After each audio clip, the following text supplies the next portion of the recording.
ప్రజల్ని చైతన్యపరిచి సమస్యలపై వారికి అవగాహన కల్పించే దిశగా జాగోరే జాగో కార్యక్రమాన్ని అన్న గ్రామాలు నిర్వహిస్తామని జనసేన నాయకుడు నాదెండ్ల మనోహర్ తెలిపారు.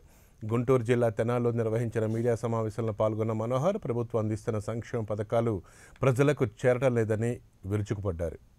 జరిగిన భారీ కార్యక్రమానికి ముందుగా తెనాలి ప్రజలకు ప్రత్యేకంగా ఎంతో డిసిప్లిన్ విధానంలో ఎవరికి ఇబ్బంది కలగకుండా వీలైనంత వరకు అధికార యంత్రాంగంతో సహకరించి కష్టపడి దాదాపు 6 రోజుల నుంచి అహర్నిశలు కృషి చేసిన జన సైనికులకు, పార్టీ నాయకులకు పేరు పేరుగా ముందుగా నా ధన్యవాదాలు.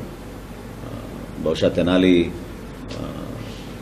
నాకున్న అనుభవంతో ఎప్పుడు కూడా ఇంత భారీ ర్యాలీ నేను తెనాలి ఎప్పుడు చూడలేదు. ఆ విధంగా జనం స్పందించినందుకు పేరు పేరున అందరినీ కూడా నేను జనసేన పార్టీ తరఫున ధన్యవాదాలు తెలుపుకుంటున్నాను.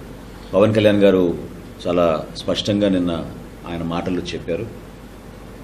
ఈ ప్రాంత ప్రజలకి ముఖ్యంగా కృష్ణా వెస్టర్న్ డెల్టా కాలువ ఆధునీకరణ ఎప్పటి నుంచో మనకి ఇంకా ముందుకు సాగలేదు. ఆ పనులు ముందుకు తీసుకెళ్ళడానికి ఒక ప్రణాళిక మా మేనిఫెస్టోలో రూపొందించి ప్రత్యేకంగా దీని గురించి ఫోకస్ చేస్తాం. అగ్రికల్చర్ పాలసీ అనేది ఇంకా మేము చర్చించాల్సిన విషయం ఉంది, చివరి స్టేజెస్లో ఉంది.